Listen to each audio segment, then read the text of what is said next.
praise to God for our distinguished faculty, for Reverend Eugene Williams, Dr. Cecil Murray, Don Miller, Reverend Mark Whitlock, Reverend Anjuma Smith-Pollard, Bria Lascada, Sumaya Abubakar, Reverend Frank Jackson, to all of those who poured into us over these months.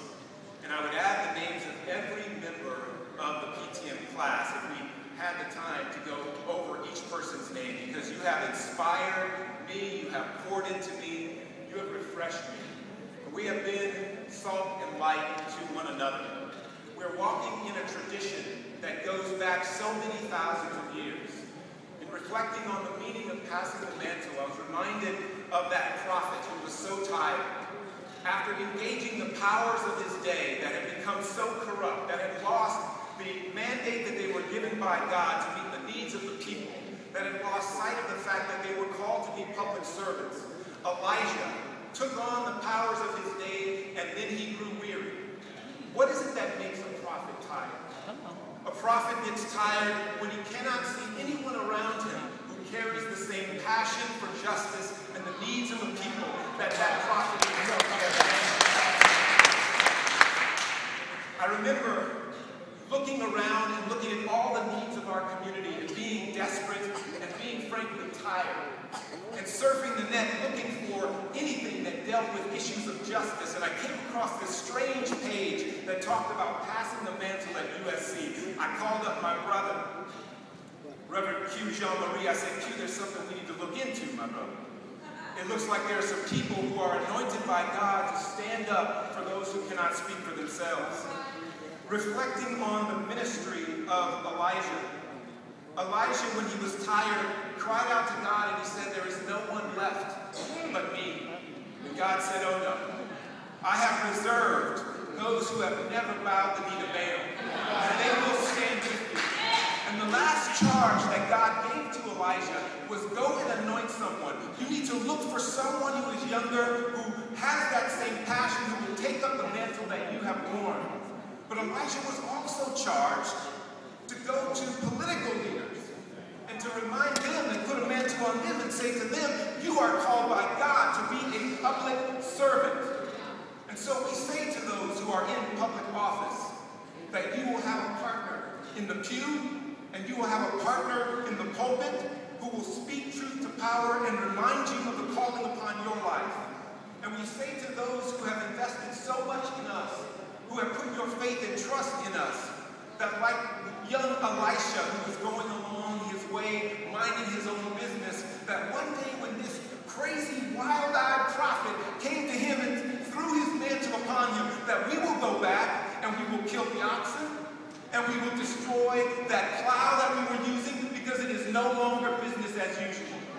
We recognize that now our calling is beyond those in the pew, that our calling is to the children who are shooting themselves out of desperation. Our calling is to those sisters who long to have someone to love them, and so they have a baby. Our calling is to those who are dying and don't know it.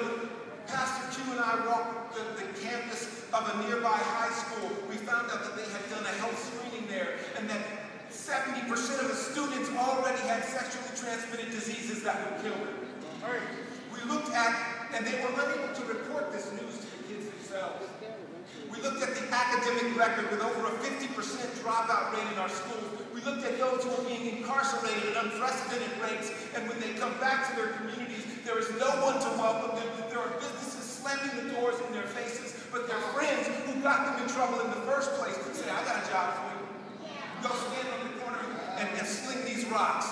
Go stand down here and do the same thing that got you in trouble. Well, we have developed just one of the programs out of PTM, an approach that says people need to be able to put food on the table. So we're developing an entrepreneurial training program for young people that targets both students who are discouraged with failing schools and those who are coming out of prison.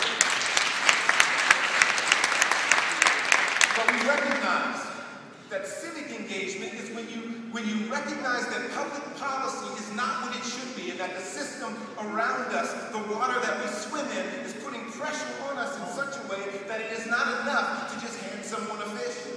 It is not even enough to teach them how to fish.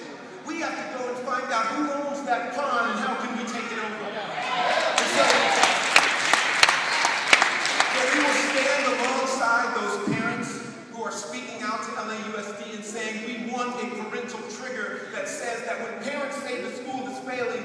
our public officials will respond and transform that school.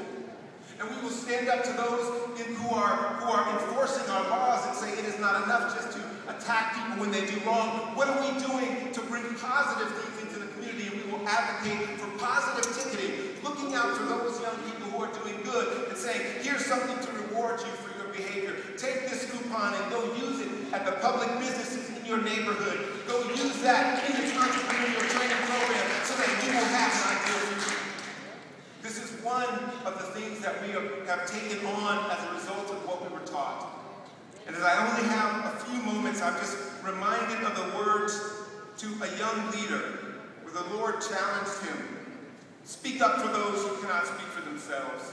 For the rights of all who are destitute, speak up and judge fairly. Defend the rights of the poor and the needy.